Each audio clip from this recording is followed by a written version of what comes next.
The final item of business today is a members' business debate on motion number 4327 in the name of John Scott on British-Irish Parliamentary Assembly autumn plenary. This debate will be concluded without any questions being put, and I would be grateful if those members who wish to speak in the debate could press the request to speak buttons as soon as possible. And I call on John Scott to open the debate. 7 minutes, please. Thank you, Deputy Presiding Officer. And it's my privilege to be able to open this debate in my capacity as the Leader of the Scottish Parliament delegation to the British-Irish Parliamentary Assembly.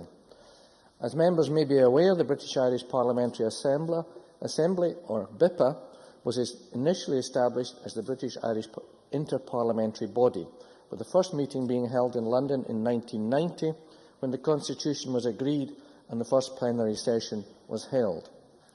Originally, the body consisted of 25 members of the UK Parliament and 25 members of the Irish Parliament.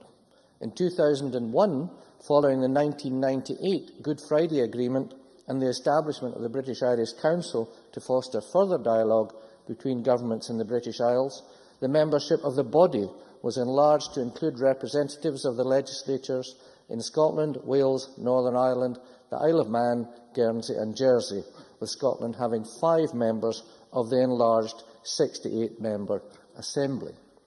And in 2008, the name British-Irish Parliamentary Assembly was adopted to reflect the new era of relations between Britain and Ireland, following the signing of the St Andrews Day Agreement in 2006. And while the connections between the peoples of the British Isles are clearly close and long-standing, the same, sadly, could not always have been said of their political representatives. So the creation of BIPA has provided an arena not only for parliamentarians to pursue a peaceful political dialogue regarding issues in the north of Ireland, building upon the foundations laid by the peace process, but also a forum for parliamentarians from across the British Isles to discuss topics of mutual concern and promote cooperation between us all. So the recent meeting of BIPA in plenary session in Glasgow was only the second occasion that the plenary has been held in Scotland, and it was a great pleasure to welcome colleagues from across the British Isles and to showcase the quality of hospitality that the City of Glasgow and indeed Scotland offers. The plenary session was focused on the topics of the Scottish economy and on Scottish-Irish relations.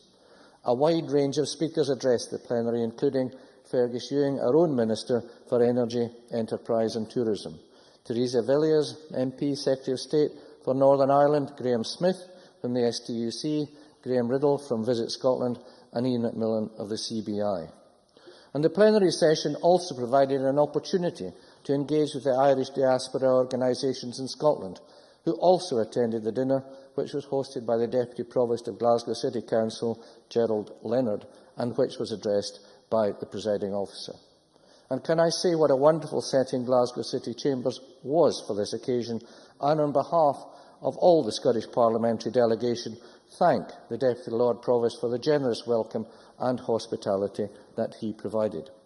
And I can see from looking around the chamber that there are members present who have had an involvement in BIPA during previous sessions of Parliament, as well as my colleagues in BIPA in the current session, who are Willie Colfie, Alison McInnes, Michael McMahon and Mary Scanlon, and with past members from all parties, including Ian Smith, Bruce Crawford, Hugh Henry, Robin Harper and Murray Tosh, to name but a few. And at the Glasgow plenary, we were very pleased to welcome James Dornan as well, currently one of our associates. So I look forward to hearing from colleagues during this debate with regard to their experiences of involvement in BIPA and views on how the Assembly can develop. And while the initial impetus for the establishment of BIPA arose out of the Northern Ireland peace process and encouraging dialogue between parliamentarians who had previously had little contact or in common, it is my view that BIPA has moved on from these beginnings to focus on issues which can bring tangible benefits to all our constituents, notably in the fields of transport, connections, energy and economic development. In addition to my role on the BIPA Steering Committee, members of the Scottish Parliament delegation are actively involved in 3 of the 4 BIPA committees, which deal with European issues, economic affairs and environment and social affairs. And these committees have recently been working on a range of reports, including the small and medium enterprise sector, the Irish community in Britain and human trafficking. And these committees meet at different times from the plenary session as well on occasion during the plenary session. Now, BIPA committees' reports are sent by the BIPA Secretariat to the governments represented on the British Irish Council. And the committee reports are invaluable in that they provide short, focused analysis of a particular issue. And increasingly, we are looking, that's we in BIPA, are looking to disseminate the findings of these committee reports to our own parliaments and parliamentary committees to supplement the work carried out in all of the parliaments and assemblies across the British Isles. Also, the location of the British Irish Council offices in Edinburgh is emblematic of the key role that members of this Parliament can play in fostering greater cooperation, not only between parliamentarians across the British Isles, but also in terms of relations with the British Irish Council itself. And lastly, can I close by noting that following the BIPA plenary in Dublin in May this year, that both the Dáil and the House of Commons held debates in their respective chambers to discuss the outcomes of the plenary session. And that is why I am therefore delighted that we are having this debate today, following the Glasgow plenary, and look forward to future debates in this chamber following BIPA plenary sessions. Thank you. Thank you. I call Willie Coffey to be followed by Michael McMahon. Speeches of 4 minutes, please. Thanks very much, Presiding Officer. My thanks and congratulations, of course, to our Deputy Presiding Officer, John Scott, for bringing the work of the Assembly to the attention of the Parliament. BIPA, or the British Irish Parliamentary Assembly, wasn't exactly on my radar until I was asked to join it last year. With a body having such a diversity of political interests, it seemed to me at first that what we might get would be an assembly of the middle ground, offering recommendations to please everyone and achieving very little. But nothing could be further from the truth. The members who attend this assembly are certainly not slow in representing their views, but they have shown a determination to understand and find common ground with their colleagues, no matter their politics. This is quite an achievement when you consider the origins of the Assembly, established in 1990 to help further the peace process. Presiding Officer, my view, even after only my first 3 plenary sessions, is that this Assembly is doing some fantastic work, and the members and support staff who make it all possible are to be congratulated. Under the excellent leadership of Joe McHugh TD and Lawrence Robertson MP, the co-chairs seem to be able to put together business agendas that certainly offer members the opportunity to engage directly on issues of importance. And last month in Glasgow was a very welcome opportunity to look at the Scottish economy and Irish-Scottish relations. As well as keynote contributions from, as John Scott mentioned, Theresa Villiers, Secretary of State for Northern Ireland, and from Fergus Ewan, our Minister for Energy, Enterprise and Tourism. We also had additional contributions, I think, from Ailish Ford and Jane Robertson from Diageo. I think it would be fair to say that there was considerable interest in what the speakers had to say, and all of the sessions, as far as I recall, ran over time due to the numbers of members wishing to raise points of interest. Clearly, there's a keen interest in what is happening in Scotland, not just from our Irish colleagues, but also from our counterparts in the UK Parliament, as well as the Channel Islands, Isle of Man, Jersey and Guernsey. Mrs Villiers did make the point that her support for Northern Ireland to be given control of corporation tax, but was equally adamant that any further devolutionary changes in Scotland would be put on ice until the independence referendum, and that certainly caused some discussion in the Assembly that particular morning. Mr Ewing took a number of questions from a variety of delegates, including one from our own Deputy Presiding Officer, and I think it would be fair to say that he spoke with great enthusiasm about Scotland, the huge potential for renewable energy, our shared interests with Ireland and our prospects for the future. Interestingly, we also heard from Sir William Mackay on the age-old West Lothian question, which, if I have to be perfectly honest, I think flew over the heads of the majority of the delegates who attended. Presiding Officer, the BIPA Assembly is an excellent forum that brings together people with polar opposite political views, but at the same time allows those members to come together in common purpose when the opportunity comes their way.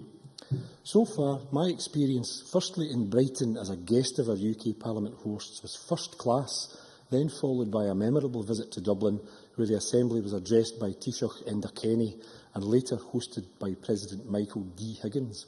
But where, other than in Glasgow perhaps, in the famous Curlers on Wyers Road, would it be possible to slip in unnoticed with members from the UK House of Lords, senators from Shannon Erin, TDs from the Dáil, Sinn Féin and Ulster Unionists from the Northern Ireland Assembly to spend some time together, but crucially to develop a closer understanding and to maintain friendships that are now well established?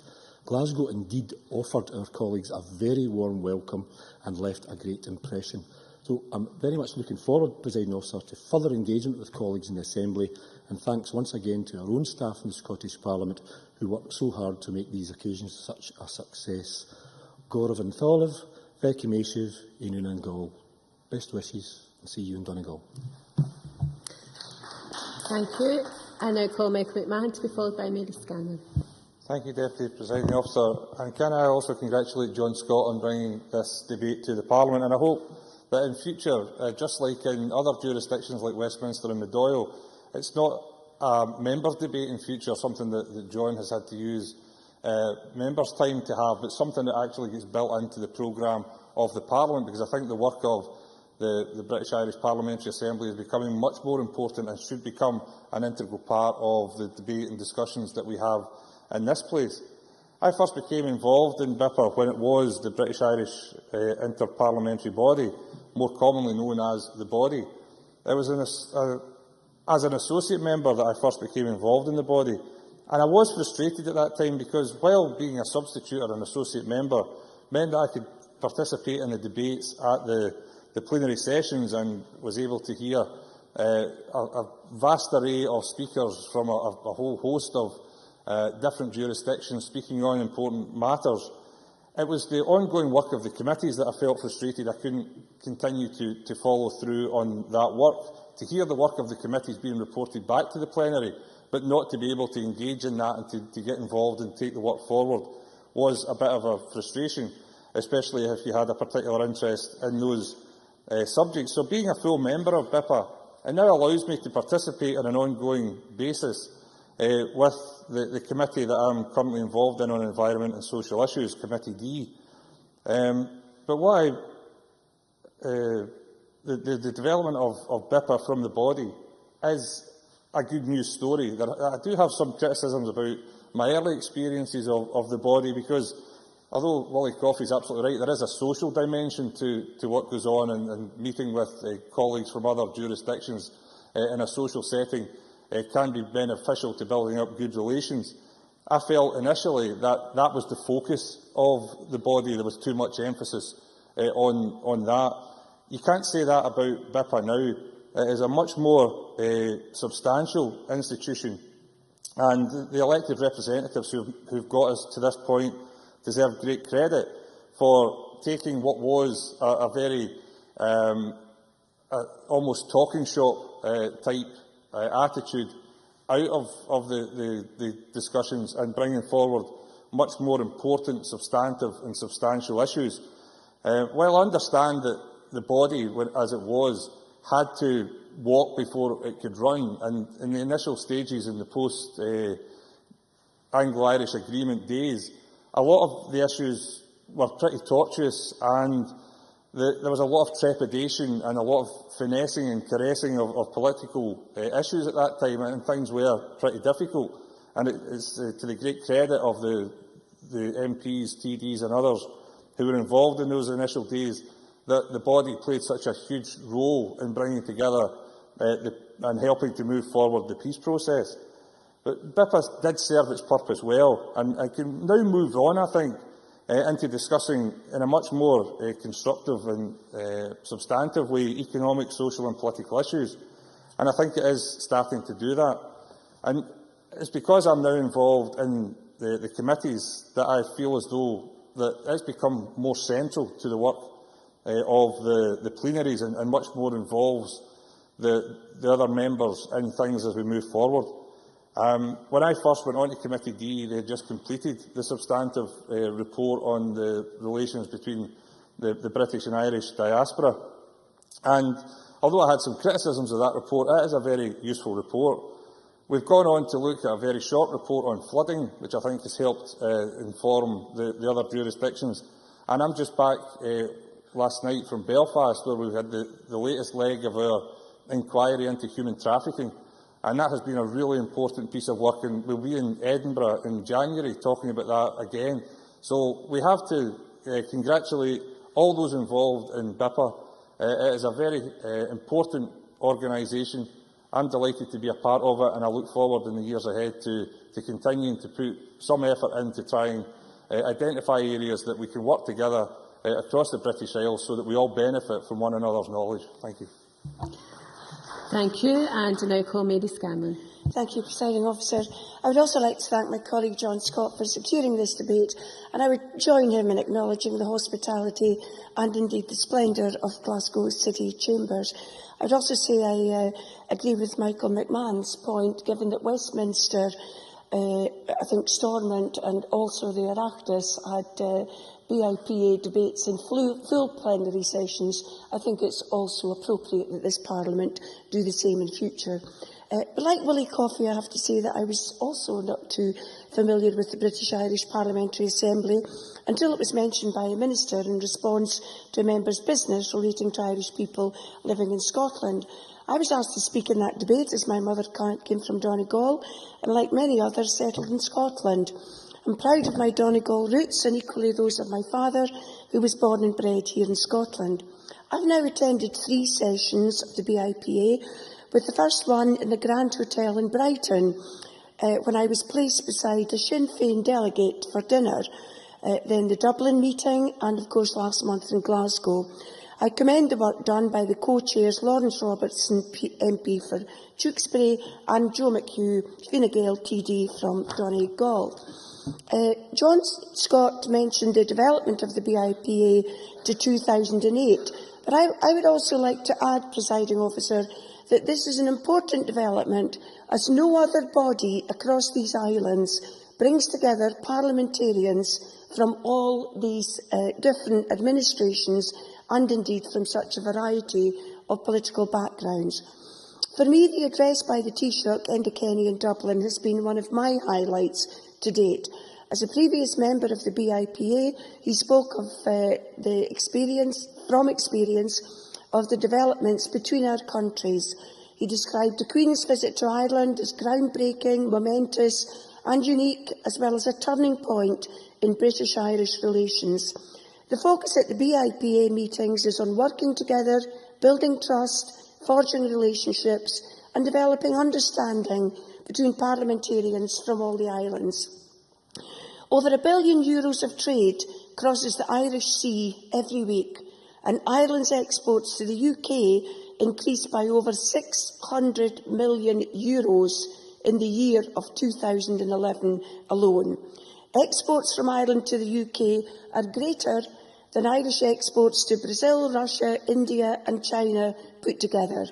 And in turn, Ireland is the United Kingdom's 5th largest export market. So not only are there greater economic benefits from working closely, but in the energy sector there is much to be gained from interconnectors and shared research and development of marine energy. More is now being done to share health services between the north and south of Ireland, as well as access to specialist services for people living in Ireland, services in the UK. As a member of Committee C, we had an update on wave and tidal energy from Neil Kermode of EMEC at the meeting in Glasgow, and energy will be the focus of our next meeting in Donegal, which is midway through the Irish presidency of the EU. As John Scott said, the Secretary of State for Northern Ireland gave an address in Glasgow. This was followed by a robust question session. Current and future issues were discussed, as well as several from the past. This was conducted in a manner respectful to all. Other debates, as Willie said, included the West Lothian question. I actually fully enjoyed, I found most interesting, the debate led by Frank Feehan, TD, who spoke of the decade of commemoration, referring to the period from 2012 to 2022, which shaped the history of British-Irish relations until the present day.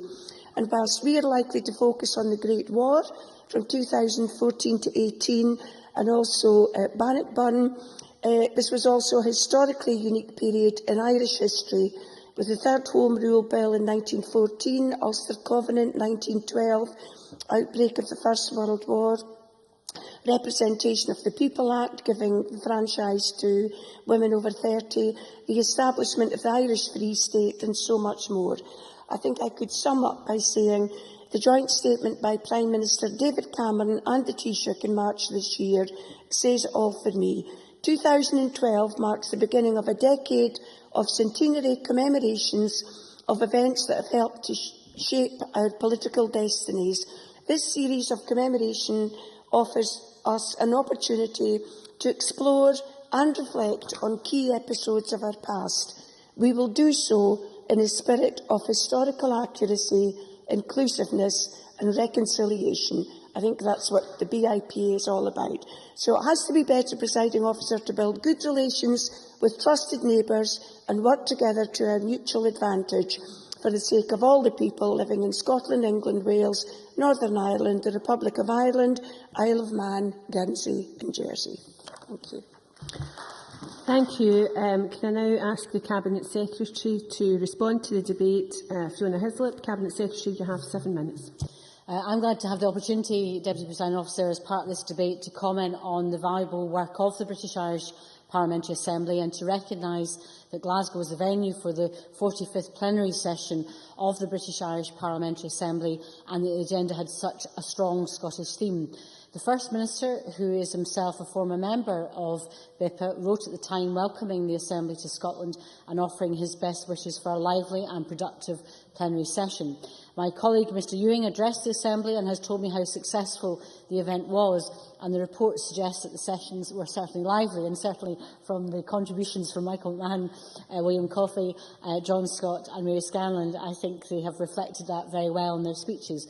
And I was particularly interested to see the comments afterwards of the co-chairman of the Assembly, Lawrence Robertson MP, and Joe McHugh TD, who said that while the discussions that took place on Scottish efforts to boost trade and tourism provided much food for thought for members of the other parliaments and assemblies in attendance, the overriding issue of the 2014 referendum on Scottish independence had dominated the plenary. They added that while the referendum debate would clearly continue to dominate public discourse in Scotland for the next 2 years, it was important that the Assembly maintained its focus on building economic links and policies between administrations to aid recovery and boost employment and trade. And I thought Mary Scanlon was very accurate in recognising the value of exports with the Irish economy in particular, and she may be pleased to know that only last month I attended the British-Irish Chamber of Commerce event as part of the promotion of those relationships. The Assembly, of course, exemplifies how we, the elected representatives of the people of these islands, can collaborate to tackle the major social and economic issues that transcend our borders, irrespective of our different political perspectives. And while previously the Assembly focused on issues regarding the peace process, it is testament to the efforts of the people of these islands, as well as groups like BIPA, that members now have a greater focus on working together to build economic links between our islands. That is not to say that the role of the BIPA plays in the peace process has concluded. Indeed, I would encourage members to remember the genesis of BIPA and be sensitive to that when considering its activities and future plans. The murder on the 1st of November of Northern Ireland prison officer David Black served as a stark reminder that security issues will remain on the agenda for British-Irish relations for some time to come, but it also demonstrates the need for vigilance and attention to the Good Friday Agreement and issues affecting peace, reconciliation and progress in Northern Ireland. And the fact that representatives from all administrations, the UK, Ireland, Scotland, Wales, Northern Ireland, Guernsey, Jersey and the Isle of Man attend BIPA adds much to the work of the Assembly. And as I know from my role in representing Scotland in the British Irish Council, we each face many of the same problems.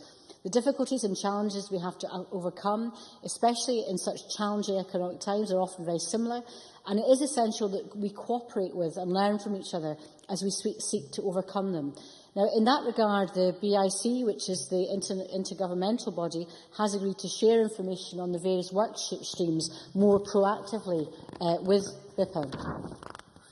Presiding Officer, by sharing our experiences, we can learn from each other, helping us not just as parliamentarians, but more importantly, making a difference for the people we represent. The willingness of BIPA members to encourage engagement and cooperation on matters of mutual interest and concern is of great benefit to us all. And this will be even more important for an independent Scotland, allowing us to continue to meet and discuss common interest with our BIC and BIPA counterparts as representatives of a sovereign Scotland. Now, may I end, Presiding Officer, by expressing my thanks to all those who worked so hard to make the Glasgow plenary a success, particularly the co-chairs, Lawrence Robertson and Joe McHugh TD. I look forward to hearing more about the next plenary in Donegal, which I understand will be discussing a joint energy strategy for Britain and Ireland, indeed an issue that the British Irish Council has spent much time and attention on. It is another issue which is of great interest to Scotland, about which we have much to contribute, but in terms of cooperation is probably one of the areas we can have most dynamic intervention. I was about to close, but Mary Scanlon. Mary Scanlon. Mary Scanlon's microphone, please. Can I have Mary Scanlon's microphone, please? There have been issues raised regarding working towards a closer relationship between the BIPA and the British Irish Council. Could the Minister confirm just how the British Irish Council will input into future discussions, particularly on energy, which is one area where we can work together to our mutual advantage? Cabinet Secretary. Mary Scanlon would be interested to know at the BIC summit in Dublin last January, which I attended, the Council charged the new BIC Standing Secretariat, referred to by John Scott as now being located in Edinburgh, with engaging with the BIPA Secretariat to discuss the implementations of those areas for improvement on which the BIC and BIPA agreed. That was set out in the letter sent by the BIC Secretariat to the BIPA Secretariat following the 2010 summit in Guernsey. I understand this work is ongoing, but certainly in terms of the work streams, there has been extensive work carried out between the different jurisdictions on energy in particular. It is a recurrent theme of the British Irish Council, and certainly in terms of seeking response from the BIPA Secretariat as to how that information can be shared. The willingness to engage is there. I do stress, however, I think it's important, and I endorse the view that can be no suggestion that BIPA would be seen to hold the BIC to account. And that is for the role, quite rightly, of the legislatures from which member administrations are drawn, not the role of BIPA. But in terms of some of the agenda items, whether it's human trafficking, as referred to by Michael McMahon, was an area which this Parliament has been very strongly involved, but also, I think, particularly in energy, we're starting to see the progression of where the relations, whether it be it through the Parliamentary Association or from the British Irish Council, the substantive issues that can help us proceed into decades to come in terms of renewable energy, but also in terms of social justice, can be claimed. Each experience is different. We're not saying it is the same. The solutions won't necessarily be the same. But by, for example, on youth employment, we can exchange ideas. I've already seen a testing of our own approaches, which can be informed by our closest neighbours around us. And that is, I think, the type of relationship that we want to foster.